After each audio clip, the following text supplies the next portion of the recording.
Army को जानने की अगर बात करें तो हमने तो सिर्फ फिल्मों से जाना है। या आज बॉर्डर पे फायरिंग हो रही है। काफ़ी जगह काफ़ी दफ़ा फायरिंग होती रहती थी। बहुत बहुत एनकाउंटर देखे हमने, तकरीबन 100 से ज़्यादा। आर्मी में जाना तो बड़ा रिस्की सा काम है। रिस्की काम तो हर काम रिस्की है। ऑपरेशंस हमने बहुत किए, अच्छा। एक भी आदमी पीछे नहीं भागा। तो मस्जिद में 2 या 3 टेररिस्ट फंस गए थे, तो फिर हमने वो 3 छोड़ने पड़े हमको।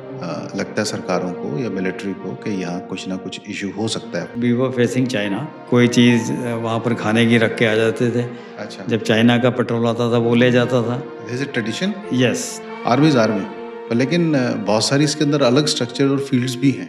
फौज में जो भर्ती है वो 36 टाइप्स ऑफ एंट्रीज हैं। एनडीए में एंट्री जो होती है वो तकरीबन 415 420 के करीब है वैकेंसीज।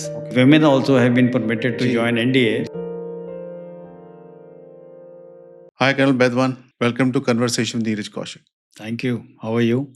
Very good sir. बहुत सारी ऐसी चीज़ें जो लोगों को पता ही नहीं है। नॉर्मली हम देखते हैं ना कि आर्मी के बारे में जब मतलब समझते हैं, सुनते हैं, आर्मी इज़ आर्मी। पर लेकिन बहुत सारी इसके अंदर अलग स्ट्रक्चर और फील्ड्स भी हैं। I am Colonel G.S. Badwan from the Mahar Regiment. I have served in the army for 34 years, 33 and a half, and done full tenure in the armed forces, in the infantry basically. And जो सवाल आपने पूछा है, फौज में जो भर्ती है वो 36 टाइप्स ऑफ एंट्रीज हैं। 36। 36 type of various entries in the army, okay. In the air force and in the navy. जो 3 आर्म्स हैं बेसिकली मेजर। तीनों आर्म्स में 36 टाइप की एंट्रीज हैं। और आपकी इंस्पिरेशन क्या रही थी सर जब आपने जॉइन की थी military? My father was also in the army. He was Oh. In the EME technical arm, okay. and from there then I in the college I joined NCC. Okay, great school sir. में भी I am from military school Chail. तो शुरू से ही school से लेके college तक फौज में आने का इंटरेस्ट था। And my father was my biggest inspiration. Okay. आमतौर पे ना कई बेसिक बेसिक सी चीज़ें हैं जो लोगों को पता नहीं है। इस करके बहुत सारे बच्चे ऐसे हैं, बहुत सारे माँ-बाप ऐसे हैं जो चाहते हैं कि उनके बच्चे आर्मी में जाएँ, सर्व करें देश को। लेकिन वो ना जो स्ट्रक्चर है वो उसको समझने में बड़ी दिक्कत आती है कि किस तरह से शुरुआत होगी। तो थोड़ा बेसिक मैं आपसे ये पूछना चाहूँगा कि अगर किसी को एनडीए जो मेजर जो होता है टेस्ट एक, उसके लिए क्या क्वालिफ़िकेशन मिनिमम होनी चाहिए? कोई ऐज क्राइटेरिया क्या है उसके अंदर? और क्या हाइट-वाइट का अगर बेसिक सा कुछ बता पाएँ? So that will actually help people to understand if in case they wish to make career है। जो एनडीए में हम एंट्री कहते हैं, नेशनल डिफेंस एकेडमी में, जी। That is the major entry into the armed forces as officers. उसमें क्या है कि सबसे पहले आपको 12th क्लास होना चाहिए। You have to be 12th class pass. Your age should be between 16 and half to 19 years when you join the NDA. जी। 2 तरह के एग्जाम्स हैं। पहले एनडीए का रिटन एग्जाम होता है, हुँ। जो कि साल में 2 दफ़ा होता है, in the month of April and in the month of September. और दोनों एग्ज़ाम्स आप एनडीए का एग्ज़ाम, रिटन एग्ज़ाम पास कर लेते हैं, तो सेकंड स्टेप होता है सर्विसेज सिलेक्शन बोर्ड। हर एक कैंडिडेट जो पास होता है यूपीएससी में, उसको एसएसबी में जाना ही जाना है। And once you clear SSB, then your medical takes place. And once you are declared fit, and then the merit list is made by the Union Public Service Commission UPSC, and they declare the results and the merit on an average। every 6 months NDA में entry जो होती है वो तकरीबन 415 420 के करीब है vacancies. Okay. और पिछले लास्ट 2-3 साल से, since women also have been permitted to जी। join एनडीए, जी, जी।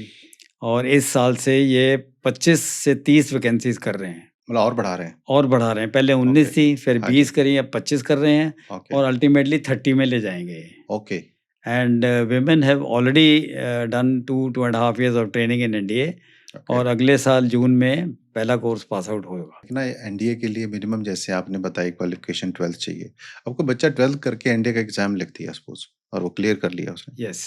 तो फिर अगर हायर एजुकेशन उसको कंप्लीट करनी है तो वो फिर कैसे करता है आर्मी ज्वाइन करने के बाद? Once he joins NDA, hmm. Then NDA में 3 साल पढ़ाई होती है। अच्छा, पहले 3 साल पढ़ाई है? You are given BA, BSc degree, हाँ, हाँ।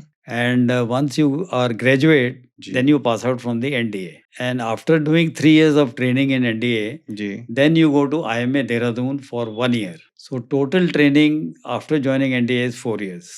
तो जो एजुकेशन है उसको भी ट्रेनिंग में लेते हैं ये लोग? उसको भी ट्रेनिंग में लेते हैं तो 10+2 के बाद।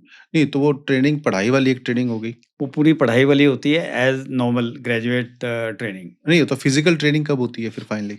साथ-साथ फिज़िकल भी है। अच्छा, पढ़ाई भी हो रही है, पढ़ाई साथ-साथ भी है फिज़िकल ट्रेनिंग भी हो रही है? और वो फिज़िकल ट्रेनिंग भी है, दोनों है। ओके, बिकॉज़ फ़ौज में जाना है तो मेंटली और फिज़िकली फिट होना फिट होना पड़ेगा। बहुत ज़रूरी है, बिल्कुल ठीक तो है। उसके लिए आप अगर देखें तो आउटडोर में ज़्यादा ज़ोर है। बट एनडीए में स्टडीज़ भी करनी है, जी, ग्रेजुएट भी बनना है, जी, तो पढ़ाई भी करनी पड़ेगी। बिल्कुल ठीक। सो दोनों तरफ बराबर-बराबर की ट्रेनिंग होती है। ये जो ट्रेनिंग होती है आर्मी की, हमने तो खैर सुना ही है, कहते हैं काफ़ी हार्ड होती है ट्रेनिंग। हर जगह हार्ड का मतलब होता है कि 16 साल का बच्चा 16.5 साल का गया है तो फिज़िकली एट पीक है। एट पीक है, तो बिल्कुल। वो एनडीए में एडजस्ट कर लेता है। ओके, कोई वीक भी होता है अगर कोई कमी भी होती है तो वो मेकअप हो जाती है। एंड एनडीए तो एक एंट्री है, बाकी सीडीएस एंट्री है okay. Which is a graduate entry. अच्छा, जो लोग ग्रेजुएट हो गए हैं, उसके बाद जो उसके बाद करते भी हैं, एंट्री ले सकता है बिल्कुल एंड ठीक। Then there is third one is the NCC entry where NCC, 50 vacancies in short service are reserved for candidates where they have to pass the certificate C for from NCC and उसमें B grading चाहिए होता है और उसमें written exam नहीं होता है, सीधा एसएसबी जाता है एंड उसके बाद वही same procedure medical and then the merit. अगर आप भी आर्म्ड फोर्सेस जॉइन करना चाहते हैं, तो कमेंट बॉक्स में लिखें येस और नो, और क्यों जॉइन करना चाहते हैं, वो भी लिखें। जैसे आपने बताया पहले एनडीए हुआ, देहरादून में ट्रेनिंग हुई, सभी की देहरादून होती है ट्रेनिंग? फौज में जो है वहाँ आईएमए में लास्ट ट्रेनिंग है before you become an officer. तो उसके बाद में फिर लाइफ किस तरह की होती है? उसके once you you give your choice of arm, वहाँ मांगते हैं, पूछते हैं किस तरह की चॉइसेस? चॉइसेस जैसे इन्फेंट्री में जाना है, ओके, आर्टिलरी में जाना है, ओके, आर्मर्ड में जाना है, एएससी में जाना है, सप्लाई जिसको बोलते हैं, हाँ, ऑर्डिनेंस में जाना है या अच्छा, एजुकेशन कोर में जाना है। तो there are various departments where you can go from IMA और जब आप चॉइस ऑफ आर्म देते हो तो as per your performance and as per your physical and your graduate level subjects you are allotted exams. +2 pass करने वाला बच्चा अमूमन 16 से लेके 18 साल का होता है। होता है। अब इतनी छोटी उम्र में जब वो बच्चा बाहर जाता है, कैसे करता है कोप अप फैमिली से दूर रहना? जैसे बच्चे आते हैं फ्रॉम सिविल बैकग्राउंड, जो फौजी बैकग्राउंड से आते हैं वो तो एडजस्ट जल्दी कर कर जाते हैं लेते क्योंकि हैं, उन्होंने सारी ज़िंदगी अपने फादर को या ब्रदर को देखा देखा होता है। होता है। सिविलियंस को थोड़ा टाइम लगता है एडजस्ट होने में in terms of physical fitness, tough life, सुबह 5 बजे उठ जाते हैं आप हुँ, and routine tough life, tough और discipline both both? Tough and discipline both. अच्छा, That is the bedrock of any army training anywhere, whether it is NDA, IMA या शॉर्ट सर्विस की ट्रेनिंग जो है वो ओटीए मद्रास में होती है और गया में होती है, ये जो short short short service commission. What is that sir? Short serve में दैट क्या इज आता है? For 10 years okay, basically and अच्छा, एक्सटेंडेबल टू 14 years। ओके। और जिसको परमानेंट कमीशन नहीं मिलता है वो ही moves out of the army 14 years के बाद। ये सर जो प्रोग्रेशन होता है आर्मी में भी, तरक्कियाँ होती हैं, प्रमोशंस मिलती हैं, तो ये कैसे कैडर चेंज होते हैं? जैसे आप अभी आजकल तो कमीशन जो होता है वो लेफ्टिनेंट 2 स्टार से होता है जी, and then you appear for various exam, जैसे पार्ट बी एग्जाम है, ओके, पार्ट सी प्रैक्टिकल है, ओके, पार्ट डी है ओके, और एक स्टाफ कॉलेज एग्जाम होता है विच इज़ जी, क्वाइट टफ। जैसे जैसे आप रैंक में प्रोग्रेस करते हैं हुँ। वैसे वैसे आप कोर्सेज करते रहते हैं, जूनियर कमांड कोर्स करते हैं, सीनियर कमांड कोर्स करते हैं, एनडीसी करते हैं। So there are various steps as per your rank. मतलब माँ से तो दूर चले गए, हाँ जी। तो छुट्टी-वुट्टी मिलती है इन लोगों को? एनडीए में ऐसी कोई छुट्टी नहीं है। अच्छा, जब आप जाते हैं one term consist of 6 months। जैसे जनवरी में आपने ज्वाइन किया तो फिर जून में पासिंग आउट के बाद आपको 1 महीना या 28 दिन की छुट्टी मिलती है। उसके बीच में कोई छुट्टी जाने के लिए नहीं, अनलेस कोई इमरजेंसी हो जाए किसी के यहाँ तो 1-2 दिन के लिए छोड़ देते हैं। मतलब जो 1 साल कंप्लीट हुआ है पढ़ाई का, उसके बाद ही छुट्टी मिलती है उनको? पढ़ाई में तो 3 साल करने ही करने हैं। नहीं, नहीं, वो 3 साल के दौरान 3 साल के बाद ही मिलती है उनको छुट्टी, या पहले मिल जाती नहीं, है? पहले भी जैसे 6 महीने के बाद पासिंग आउट होगी, ओके, उसके बाद 1 महीना छुट्टी, फिर 6 महीना ट्रेनिंग, फिर 1 महीना छुट्टी पासिंग आउट के बाद। तो ये प्रोग्रेशन जो होता है, जो आपने बताया, आप बता रहे थे आगे उसमें, हाँ। कि जैसे पहले 2 स्टार लेफ्टिनेंट कर्नल का मिलता है, then how it progress sir? पहले जैसे कैप्टन बने आप 3 स्टार लिए, फिर जी, मेजर बने, जी, फिर लेफ्टिनेंट कर्नल बने जी। और लेफ्टिनेंट कर्नल के बाद कर्नल बनने के लिए बोर्ड होता है आर्मी हेडक्वार्टर में। Okay, there is a board, it is a board of officers okay, where you are approved by the army headquarters and once you get approved only then you become a colonel। और colonels को जो है वो normally all units are commanded by full colonels. अभी जैसे हम सुनते हैं कि फौज में ट्रांसफर्स बहुत होती हैं, आपने यहाँ ड्यूटी की, वहाँ ड्यूटी की, तो ये कितने साल का टेन्योर होता है एक पोस्टिंग के ऊपर? जनरली जो आर्मी हेडक्वार्टर बोलता है वो 2 to 3 years बोलता है, लेकिन जनरली 2-2.5 ईयर्स में आपकी ट्रांसफ़र हो जाती है okay. And every 2-2.5 years you move out. आप कहाँ-कहाँ पे रहे? हमने पूरे इंडिया में सर्व किया है। जी, तो सबसे इंटरेस्टिंग बता दो फिर। सबसे इंटरेस्टिंग मेरी पोस्टिंग लद्दाख में थी। मैं लद्दाख में लद्दाख स्कोट में था, चाइना बॉर्डर पे जी। And height was 18880 I oh still my remember. Goodness! तो वहाँ तो साँस भी नहीं आते सर? वहाँ ऑक्सीजन की कमी रहती है हाँ। एंड थोड़ा-सा आप दौड़ते हैं, भागते हैं तो आपको साँस चढ़ जाती है। जी, जी, जी। बट यू गेट एक्लिमेटाइज्ड और टफ कंडीशंस हैं, बर्फ़ गिरती है 10 से 15 फुट। उस कंडीशंस में जो है हमारा राशन स्टॉक हो जाता है पहले ही ओके। पूरे साल के लिए एंड एयर मेंटेनेंस होता है। चंडीगढ़ से जहाज़ आता है और ड्रॉप करता है। Air maintenance? एयर मेंटेनेंस होती है पोस्ट लद्दाख पूरा हमारे टाइम में पूरा एयर मेंटेन्ड था। वो क्या मतलब होता है सर एयर उसका? मेंटेन्ड होता है कि आपको जहाज़ यहाँ से उड़ता है हुँ। चंडीगढ़ से एंड वहाँ से जब लेह पहुँचता है, लेह के आगे लद्दाख में वो पैरा से ड्रॉप होता है। जो पैरा आपका लगा होता सामान है, वगैरह है? खाने का सामान, खाने का जो सामान है? सारा अच्छा। सामान ड्रॉप होता है। हाँ, वो सड़कें तो बंद हो जाएँगी। सड़कें बंद हो जाती थी, अभी तो हाँ, आजकल तो रोड्स ऑन ट्रैक्स काफ़ी बन गए हैं, हाँ। लेकिन हमारे टाइम में बहुत सारी पोस्ट थी, वो सारी एयर मेंटेन्ड थी। वैसे इतनी और इतनी हाइट के ऊपर सर अगर पोस्टिंग हुई है दिस मीन्स वहाँ लगता है सरकारों को या मिलिट्री को कि यहाँ कुछ ना कुछ इश्यू हो सकता है, कोई दुश्मन मुल्क के साथ में। तो ऐसे कोई घटना हुई कि आपकी पोस्टिंग थी वहाँ और इस तरह की कोई सिचुएशन कभी आई? हमारी जो लद्दाख स्काउट में पोस्ट थी, वो we were facing China and fortunately that time there was no firing and every 15 days, 20 days we used to go to the KK pass, okay. Karakoram pass जी। और वहाँ जाके हम फ्लैग अपना दिखाते थे। आधा घंटा, पौना घंटा रहते थे। कोई चीज़ वहाँ पर खाने की रख के आ जाते थे। अच्छा। जब चाइना का पेट्रोल आता था, वो ले जाता था। This is a tradition? Yes, that was a tradition and China वाले भी रख के जाते थे और हम ले आते थे। नहीं, इसका मतलब क्या होता है वैसे ट्रेडिशन का? It is a goodwill. Okay. हाँ, और वो दिखाने के लिए कि ये एक इलाका हमारा है। पर रखते तो एक ही जगह हैं? रखते एक ही जगह थे, वो फिक्स हाँ। जगह थी अच्छा। और अगर किसी वजह से जिस दिन हम जा रहे हैं और चाइना का पेट्रोल भी आ गया, हुँ। So there was no firing, अच्छा। They would revert back, we would come back. तो ये जो हम लोग सुनते हैं चाइना और इंडिया के बीच में कुछ ना कुछ हो ही जाता है। चलो पाकिस्तान के साथ तो सुनने में आती हैं बातें। अब तो नहीं खैर काफ़ी टाइम से। लेकिन पीछे इस तरह की बातें काफ़ी आती थी सुनने में। तो वो क्या सिचुएशंस होती थी? वो एस्केलेट कर सिचुएशन दिया, जैसे अभी गालवन का एक इश्यू इश्यू हुआ हुआ था, था। हाँ जी। तो दैट हैपेंस। बॉर्डर कोई ऐसे एयर मार्क नहीं है, इट इज़ जी। Only 2 points joining each other. हुँ। ये लाइन, वो लाइन को हम मानते हैं, वो नहीं नहीं मानते, या मानते। वो मानते हैं, हम नहीं मानते। Okay. So it is a irregular border not recognised on ground, तो उस वजह से झड़प हो जाती है। ईस्टर्न पार्ट ऑफ लद्दाख में ये लोग आ गए थे, इंट्रूजन हो गया था, तो वहाँ पे झड़प हो जाती है अच्छा। एंड चाइना के साथ बहुत कम झड़प होती है। इफ़ यू सी, आप न्यूज़ खबर वगैरह में भी नहीं सुनते होंगे कहीं, हुँ। झड़प बहुत होती रेयर ही है सुनते हैं सर। Very rarely. सो नहीं, जैसे आपने कहा बॉर्डर्स तो बने नहीं हुए तो फिर गलती से भी आ ही सकते हैं। गलती से आ जाते हैं, देन हम ओके। दिखाते हैं उनको लिख के कि this is India, don't come ahead, या वो चाइना में कुछ लिख के लगा देते हाँ, हैं। क्योंकि हम भी पहुँचते ही होंगे कभी न हम कभी। भी जाते हैं, वो भी ओके। आते हैं। कभी ऐसा कुछ हुआ है कि आपकी जहाँ पोस्टिंग थी वहाँ इंट्रूडर्स आ गए? जैसे इंडिया पाकिस्तान के बॉर्डर के ऊपर ही हम तो खबरों में ही सुनते हैं खैर कि उधर से लोग कोई बॉर्डर टप रहे थे, इधर आ रहे थे। ऐसी कोई घटना ऐसी कोई घटी है आपके साथ? हाँ, मैं उधर जे&के में था, पुंछ सेक्टर में, तो वहाँ बॉर्डर था लेकिन हाँ। कोई वो लाइन नहीं थी। अच्छा। 2 पॉइंट्स को जॉइन कर दो, उसको मानते थे। कई अच्छा। जगह वो मानते थे, कई जगह नहीं। जी। सो पेट्रोलिंग हम भी करते थे, वो भी करते थे। जी। तो काफ़ी जगह, काफ़ी दफ़ा फायरिंग होती रहती थी।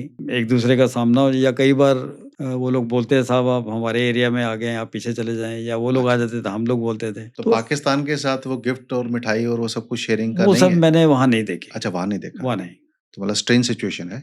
मतलब जब हम थे तो इतने स्ट्रेंड नहीं थे अच्छा। और ज़्यादा फायरिंग, क्रॉस बॉर्डर फायरिंग नहीं होती थी। लेकिन 82-83 के बाद 85 में हम निकल आए, हुँ। उसके बाद काफ़ी ज़्यादा हालात बिगड़ गए थे, अच्छा फिर जहाँ कब? रोज़ फायरिंग और arty firing, small arms firing, LMG firing continuous चलती रहती थी। तो व्हाट अबाउट जो बाकी जगह होते हैं जैसे हमने ना देखिए आर्मी को जानने की अगर बात करें तो हमने तो सिर्फ फिल्मों से जाना है। जैसे कोर्ट हो गई, कोर्ट को भी फिल्मों से ही जाना है। क्योंकि कोर्ट मुझे नहीं लगता कि कोई भी कोई इंसान भी इतना जाता कोर्ट है। गया होगा। जी। लेकिन वो गुस्से में कई दफ़े जैसे कहे तो ना सी यू इन कोर्ट, कोर्ट उसने भी नहीं देखी हुई वैसे। हुँ, ठीक है? तो सही बात ऐसे है। ही आर्मी की अगर हम लोग बात करें, आर्मी के इंटरनल की जो लाइफ़ जो होती है, अरे तो हमने तो फ़िल्मों में ही देखी है। तो जो फ़िल्म वालों ने दिखा दिया हमारे हिसाब से तो वही एक लाइफ़ है। या आजकल जैसे न्यूज़ वाले हैं, तो न्यूज़ वाले वो दिखाते हैं कि जी वो उधर से लोग आ रहे थे, कोई इंट्रूड कर रहे थे, फिर ऐसे फायरिंग हो गई या आज बॉर्डर पे फायरिंग हो रही है। तो ये फायरिंग क्या मतलब इसका कोई कोई मकसद नहीं है मतलब वैसे ही हो रही है नहीं, फायरिंग? जैसे अब एलसी पर जो इंट्रूजन होती है, LC is line of control. Line of control, okay. उसमें जो घुसपैठिए आते हैं वो रात को ही आते हैं और आजकल ऑल ओवर जो है पेट्रोलिंग होती है और हुँ। बार्ड वायर लगी हुई है। जी, लेकिन पहाड़ों में आप देखिए हर इंच नहीं कवर कर सकते नहीं हैं। कर सकते। कहीं वैली है, कहीं कुछ है, कहीं नदी है, कहीं नाले हैं। तो उस एरियाज़ में आ जाते हैं वो लोग और वहाँ पर इंडियन आर्मी के पास नाइट विज़न डिवाइसेज़ हैं, वो देख लेते हैं और काफ़ी ज़्यादा अब हाई टेक्नोलॉजी आ गई है and then when they try to enter, hmm, they are fired upon and killed. और आजकल लेटेस्ट आप देख रहे होंगे ड्रोन्स हैं। ड्रोन्स है जी। ड्रोन से भी नज़र रखी जाती है। That is why you see LC में इतने मिलिटेंट मार दिए, इतने मार दिए। पहले ज़्यादा सुनने में आता था, अब कम हो गई सर काफ़ी। मैंने आरआर कमांड की है जम्मू एंड कश्मीर में, अनंतनाग डिस्ट्रिक्ट में, शोपियां डिस्ट्रिक्ट में, जी, जहाँ मिलिटेंसी बहुत थी पहले। बहुत बहुत एनकाउंटर देखे हमने, तकरीबन 100 से ज़्यादा। अच्छा।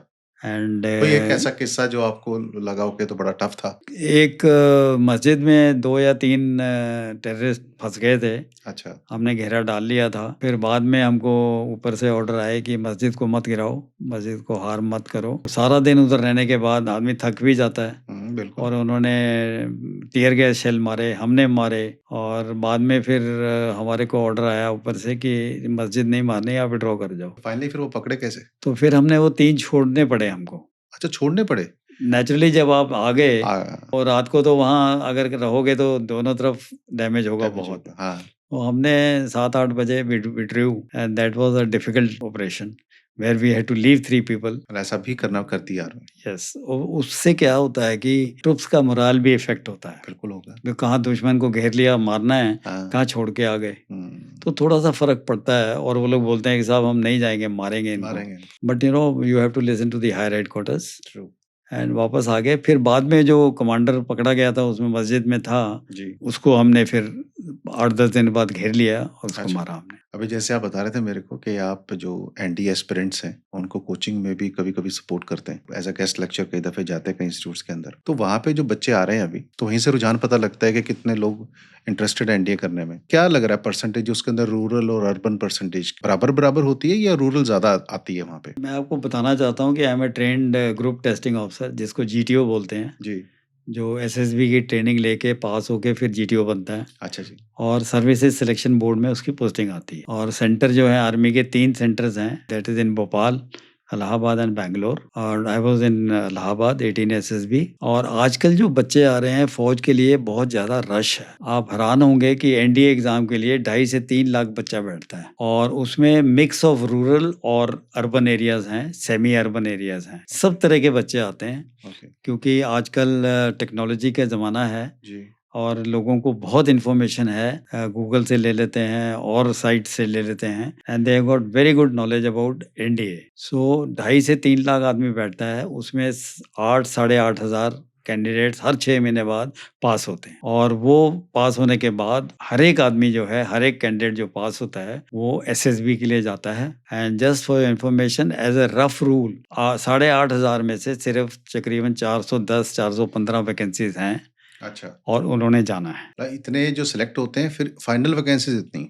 फाइनल वैकेंसी जो है 410 या तो 415 ये है। तो बहुत कॉम्पिटिटिव है फिर। Very competitive. हर 7-8 8 आदमी के पीछे, कैंडिडेट के पीछे 1 आदमी सेलेक्ट होना है। सिलेक्ट होना। और सिंस जब हम लोगों ने एसएसबी करी, उस टाइम में रश कम था और वैकेंसीज़ तकरीबन इतनी ही थी और अभी वैकेंसीज़ थोड़ी-सी बढ़ी हुई हैं, बट रश उससे 3 गुना ज़्यादा हो गया। तो आजकल जो एसएसबी है वो 2 फेज़ में होती है।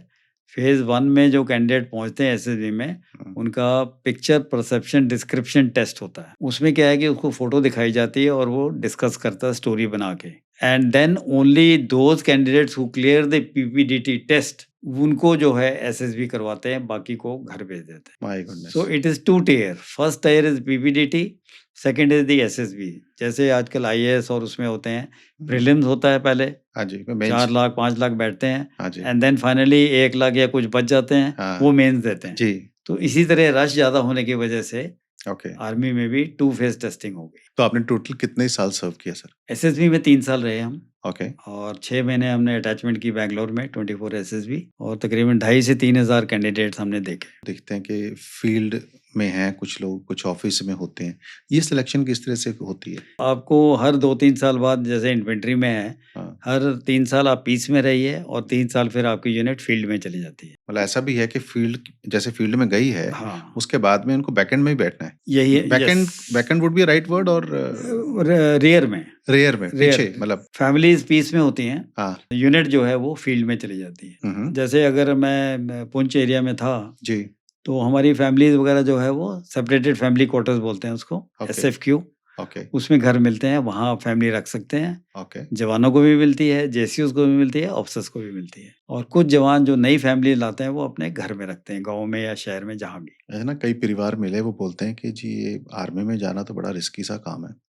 तो उन लोगों के लिए क्या आप मैसेज देना चाहोगे? रिस्की काम तो हर काम रिस्की है, इवन पायलट का काम रिस्की है। हाँ, पायलट का काम जो है आप देखो, अभी कुछ दिन पहले एक्सीडेंट हो गया था दुबई में, हाँ, pilot died. That was an Indian air forces. Yes, unfortunately. Very So unfortunate. risk is there. Risk is for you and me also. Every day you are traveling on the road. हुँ, कब accident हो जाएगा पता नहीं। So risk तो लेना पड़ेगा। और army में थोड़ा ज़्यादा है कि you are facing the enemy जी, on both the sides. Though all precautions are taken, जी, casualties are minimum, okay. But however risk remains. कोई और ऐसा इंटरेस्टिंग किस्सा आप शेयर करना चाहो during your service you had? लगा आपको कि यार ये सिचुएशन हैंडल कैसे होगी? वैसे तो you guys are very well trained, लेकिन कई दफ़े सिचुएशन नेचुरली एक ऐसी बन जाती है कि देखिए, ऐसा लगता है। फौज में आप कभी अकेले नहीं होते हैं। You okay, always in a group. So दाएं बाएं बंदे होते हैं, आगे पीछे बंदे होते हैं, तो हर एक को एक दूसरे का सहारा है। सियाचिन में भी जाइए तो आप 8-10-15 आदमी हैं, 15-20 आदमी। हुँ, सो डर तो नहीं है, अच्छा, किसी को डर नहीं लगता है। और वैली में मैंने देखा है, ऑपरेशंस हमने बहुत किए, अच्छा, एक भी आदमी पीछे नहीं भागा। अगर 50-100 आदमी हैं आपके साथ तो किस बात का डर है? कोई डर नहीं है। और आर्मी जो है एज अ कोहेसिव यूनिट काम करती है और एक दूसरे का सहारा बन के चलते हैं आगे। अगर आपको फिर से लाइफ़ शुरू करने का मौका मिले, तो क्या आर्मी की लाइफ़ शुरू करोगे? यस डेफिनेटली, बिकॉज अभी मैंने 33 एंड हाफ ईयर्स फौज में स्पेंड किए हैं and I would like to serve again. जब मैं 10th पास किया, मैंने 12th की, या तब मेरे दिल में था मैं I wanted to be a helicopter pilot. ये मेरे ख्वाहिश थी, बट सिंस मेरी आंखें कमज़ोर थी थोड़ी, सो आई कुड नॉट जॉइन। एक ये भी होता है सर कइयों को कि मेरी अगर आँखें कमज़ोर हैं, मेरी हाइट कम है, पता नहीं मेरी सिलेक्शन होगी नहीं होगी। नहीं, ऐसा नहीं है। हाँ, आइज़ के लिए, फ़ौज के लिए 3.5 मैक्सिमम है लिमिट। चश्मे का नंबर जिसको चश्मे बोलते का हैं। नंबर 3.5 मैक्सिमम है। ओके, एयर फ़ोर्स में इज़ नॉट परमिटेड, नेवी में it is not permitted. Okay. No glasses, you have to be 6/6। फ़ौज में तो चल जाता है, कलर ब्लाइंडनेस नहीं होनी चाहिए। ये एक मैंडेटरी रिक्वायरमेंट है। I literally salute to your thought कि जब आपने कहा ना कि मैं दोबारा से फिर इसी लाइफ़ को जीना चाहूँगा। आई थिंक यही जज़्बा है जो इंडिया के अंदर जो लाइफ़ है आर्मी की उसको कायम करके रखता है। बिल्कुल, फ़ौज ने ही मेरे को सब कुछ दिया है। जी। Government looks after the officers, their families, और good pay and lot of adventure and lot of you see the whole country, even the adventure का तो होल मैं वर्ल्ड। हाँ, एडवेंचर का तो मैंने सुना है सर एडवेंचर खूब करते हैं लोग। तो जो लोग भी एडवेंचरस हैं उनके लिए तो this is the best career. आप गेम्स खेलते हैं, स्पोर्ट्स करते हैं, कोई भी एडवेंचर ले लीजिए, आप फ़ौज में है। So it is a rounded personality and you lead good life, you got good officers messes, you can play golf. फ़ौज will provide you all those facilities. आपका भाव देख के हमारे भाव ये होते हैं कि जब भी कोई आर्मी में हमें दिखता है ना हमारे मन से अपने आप ही सैल्यूट नमस्ते सब कुछ निकलता है। और अभी तो कल्चर ये चल गया है कि जैसे देखते हैं हम लोग आर्मी मैन को we start clapping just to give them a boost कि whatever they doing it for the country. Thank you very much again sir. Thank you for calling and I hope people like it. Yes. And rural area से, urban area से और जवान जो बच्चे हैं वो फ़ौज के लिए ऑप्ट करें। आप आर्मी हेडक्वार्टर के साइट पे जाइए और आपको सब इन्फॉर्मेशन वहाँ दी जाती है। आज के इस पॉडकास्ट में ना हमने आर्मी के बारे में बहुत कुछ जाना, जैसे करियर कैसे बनाए, क्या क्या फील्ड इसके अंदर निकलती हैं, किस किस तरह के रिस्क इन्वॉल्व हैं, वो भी कर्नल बैदवान ने बताए। तो जो भी कोई आपका जानने वाला अगर अपना करियर परस्यू करना चाह रहा है आर्मी के अंदर स्पेशली, ये वीडियो उसके साथ शेयर जरूर करना है क्योंकि इसके अंदर बहुत सारी ऐसी बातें हैं कि अगर कोई प्लान कर रहा तो उसकी प्लानिंग को कन्फर्मेशन जरूर देगी। और हम लोग के चैनल पर अगर आप नए हैं तो इस चैनल को सब्सक्राइब जरूर करें।